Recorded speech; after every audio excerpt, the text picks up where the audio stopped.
Your next vehicle from Community Motors of Mason City. Great service from 3 locations: Community and Monroe, Community Motors Westside, and Mason City Ford. 10 new franchises and hundreds of vehicles to give you more choices. Plus, Community offers an exclusive 3-3 warranty on pre-owned vehicles and 10-year, 250,000-mile warranty on new. Need more reasons why? Stop or visit CommunityAutoGroup.com. Because nobody beats a community deal.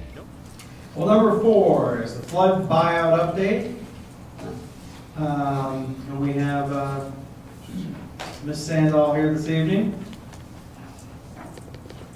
Hopefully we have some good news. I'm ready, Susan. All right.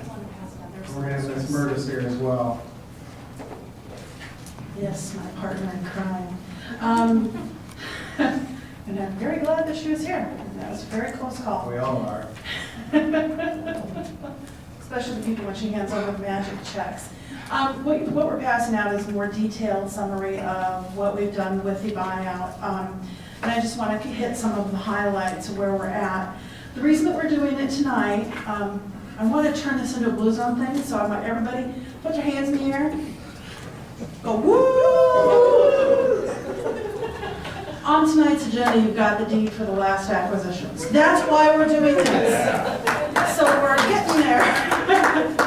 Still have some work to do, but we're getting there. So did that final closing on Friday, November 9th. We purchased the Thomas Electric property, and that was a long road to hoe. That was one of the first properties we looked at buying, and with the environmental issues and infighting at the DNR and some other things, we finally got clearance to buy it, and we got it bought as fast as we could.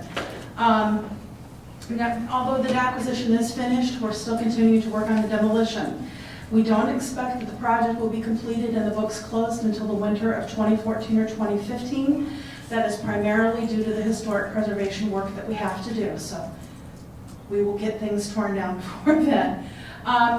In our office, we have, not including those stacks of file folders on the floor in my office, we have 52 linear feet of files so far. So that represents a lot of work that we've had to go through. This is one of the largest public works projects the city has ever undertaken. The budget is comparable to the expansion of the water treatment plant in the early 2000s. Acquisition and some of the demolition was funded through 6 separately funded buyouts. The total budgets exceeded $21 million, and to date we've spent over $16 million. And there's a breakdown there in your packet. The initial city commitment for the local match for this project was $2.5 million. After that commitment was made, the Iowa Department of Economic Development agreed to allocate community development block grant funds to cover that local match. We anticipate that there will be some costs that we will not be reimbursed for. Right now we have identified about $6,000 in costs that we won't be reimbursed for. There may be some additional. A lot of it will depend on how things shake out with Kelly Demolition, the firm that we had to fire for doing the incorrect asbestos testing. Altogether, we had funding awarded to purchase 177 properties. 7 property owners did withdraw from the buyouts. We ended up purchasing 170, and there's a breakdown in your packet. At the time of the flood, these 170 properties included 2 vacant parcels, which is 4 vacant lots, 3 commercial properties, 14 vacant single-family residences, 1 multi-family vacant property, 2 two-family properties, 1 property that was only improved with a garage, and 147 tenant or owner-occupied single-family residences. One of the things that we kept track of as we moved forward with this is where did people go? 105 of our property owners chose to stay in Mason City. 3 of our properties were purchased from estates, from people who either passed right before the flood or right after the flood. 16 purchased homes outside of Mason City but in Iowa, and 11 of our property owners relocated outside of the state. We had 9 property owners relocate outside of Mason City into a home that they already owned, or they combined households with another person, such as a family member, or a friend, or a significant other. We had 1 business relocate, that was Star Auto Body. They relocated downtown into the old former jail annex. And 2 businesses closed, Apparel Care and Thomas Electric. 25 rental units were acquired. We had 7 tenants that we relocated. We didn't relocate or didn't offer assistance to those tenants who were displaced by the flood. there was a rule interpretation, and they told us we weren't to do that, which then, let's sign that, but anyway. Demolition has continued along at the time of the buyout. We're using 8 separate funding sources to pay for the demolition, including the funding for buyouts 2, 3, 4, and the Community Development Block Grant. We have 4 what are called project worksheets to demo some properties through FEMA's Public Assistance Program. 2 of those are in the process of closeout, 2 of them are open, and we have to keep them open until at least July of 2014 because they include historic properties. We can't close those out until our mitigation work is done. To date, we've expended a little over $1 million for demolition through the project worksheet. That does not include any work that you authorized to start with the contract at the last council meeting. 168 of our properties had something that had to be removed. It may have just been a garage, it might have been some flat work, but there were 168. We had to do some type of demolition. Currently, we have completely cleared and reseeded 69 properties. There are 45 properties on the contract you approved at the last meeting. We do have some additional milestones that we're looking forward to. We need to complete the Forest Park Historic Survey and National Register District nomination. That's underway. We need to complete the PWA era structure survey of structures in Mason City's park system. That is underway.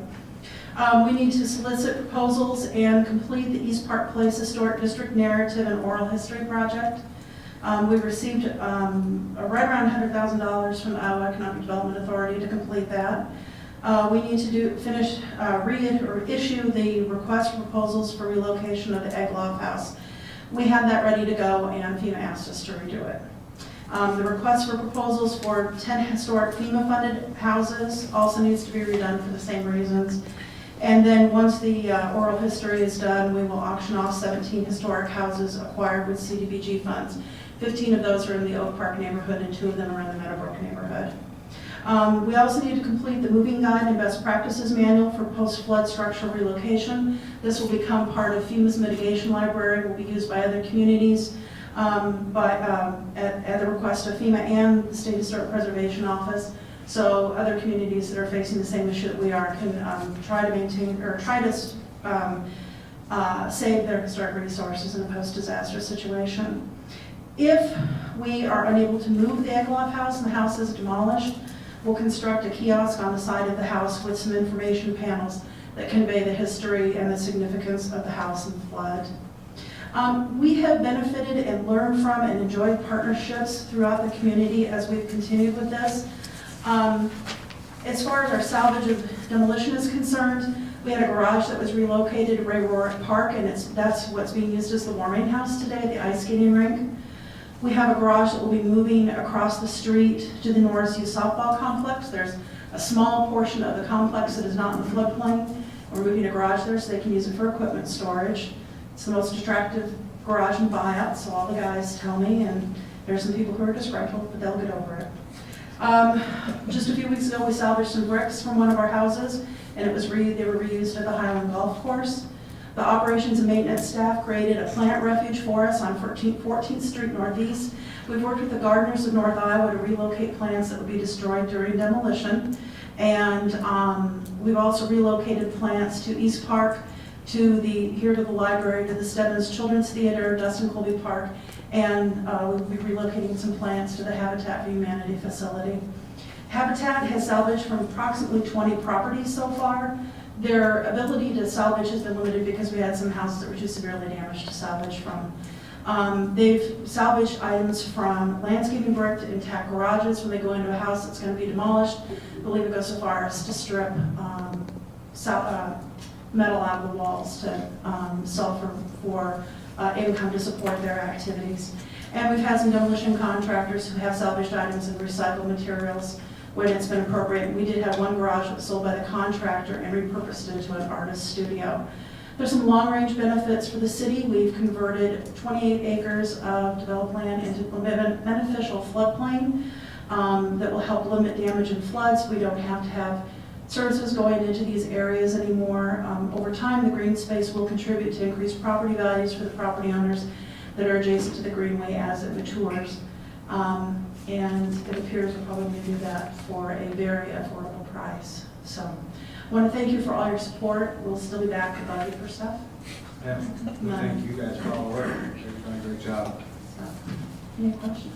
Council, Mr. Tornquist. How has reimbursement worked? Has it been pretty reliable? It's slow. So how long does a typical reimbursement take? Depends on the funding source. The Iowa Department of Economic Development is very good. We get reimbursements back usually within about a month. We've had significant issues with the public assistance program at FEMA, and they're taking longer. The first reimbursement request, I believe, took us 6 months. It sat on someone's desk. We submitted another reimbursement request in July and found out that the CD was still sitting on someone's desk. So we have some issues, and the other issue that we run into with that is we're limited on how much they can reimburse us. FEMA estimates the cost of demolition, and we can get up to 90% of that estimated cost. We are in the process of requesting additional funds, and we have requested an extension because they set a deadline for us to finish work and then told us we couldn't tear anything down until we got all of our historic work done. And now we're waiting for them to give us an extension to match the deadline they gave us. And they won't increase the value of our project worksheet until that extension is granted. And that's at FEMA headquarters, and it's been there since June. And I've been working with Congressman Latham's staff to try and break that loose, and I believe they're going to transfer that over to Congressman King's office. Do you have a feel for, at any given point in time, what our exposure is for expenses that we have incurred but we're waiting for reimbursement on? It's varied. When Susan was buying properties as fast as we could, we were probably running, I think we may have been at one point, yeah, we were probably running $500,000 to $500,000 to $1 million in the red. Not running in the red. Our expenditures were outlagging our reimbursements. Right now it's about $100,000. Thanks. Thanks for all the work you've done. It's too slow. Ms. Lord. Thank you so much for your persistence in this, because I visited with folks from other communities and they're not nearly as far as we are in getting everything taken care of. And what a learning experience, and hopefully it never happens again, but if it does, we've got some great resources, to fall back on. And our work is far from over, from you saying 2014 before we get things done. And thanks again for all your hard work, you and your staff. Awesome. Thank you, Ms. Holberg. Anyone else? All right. Thank you, guys. We appreciate it.